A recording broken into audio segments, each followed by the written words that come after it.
Viewers నమస్తే. నేను మీ ఆంజనేయులు. ఆంధ్రప్రదేశ్‌లో జరుగుతున్న హడావుడి ఎలక్షన్స్ రకరకాలుగా ఉంది. కాకపోతే దీంట్లో ప్రధానంగా చూసుకున్నట్టయితే 3 పార్టీలు కూటమి, అటు వైఎస్ఆర్‌సీపీ, ఇటు కాంగ్రెస్, సీపీఎం, సిపిఐ అటు కాంగ్రెస్‌లో కలిసున్నాయి. దీంట్లో ప్రధానంగా చూసుకున్నట్టయితే కొన్ని కాన్స్టిట్యుయెన్సీలను ఉన్న ప్రజలందరూ ఇష్టంగా కష్టపడి రకరకాలుగా చూసేది ఇటు ఎవరు చంద్రబాబు నాయుడు గెలుస్తున్నారు, ఎక్కడ జగన్ గారు గెలుస్తున్నారు, ఇక్కడ పవన్ కళ్యాణ్ గెలుస్తున్నారు, ఇక్కడ షర్మిల గెలుస్తుంది. ఎందుకంటే ప్రధానంగా కనిపించే మొఖాలు కాబట్టి. వీటన్నిటి గురించి మన ముందు మాట్లాడడానికి ex deputy collector, political analyst Ram Gopal Rao గారు మనతోటి ఉన్నారు. సార్ నమస్తే. నమస్తే.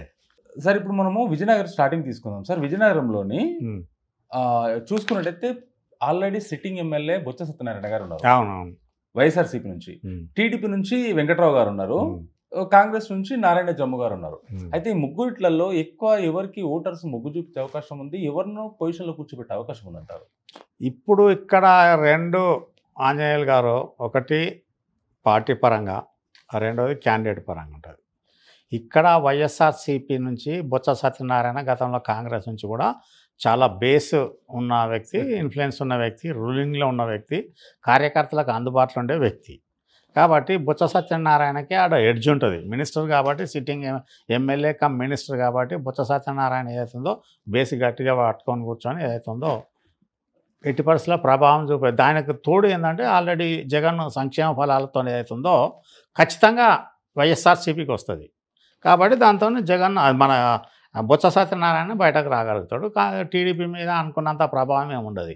మనం ఇక్కడ చూద్దాం, ఉదాహరణకు చూస్తే గతం మన తెలంగాణ పక్క రాష్ట్రం తెలంగాణ ఎలక్షన్స్లో అసెంబ్లీలో ఏమైంది 2023లో అయితే ఏమైంది, ఇక్కడ 39 ఓట్లు కాంగ్రెస్కి వచ్చినాయి, 37 ఓట్లు బీఆర్ఎస్కి వచ్చినాయి. ఆ 37 ఓట్లు ఏంది, ఓన్లీ సంక్షేమ సోషల్ సెక్యూరిటీ పెన్షన్స్ బెనిఫిషరీస్ వాళ్ళు తప్ప వేరే వాళ్ళు రైతు బంధు స్కీము, దళిత బంధు స్కీమ్ పొందిన వాళ్ళు టీడీపీకి మన టీఆర్ఎస్కి వేసారు.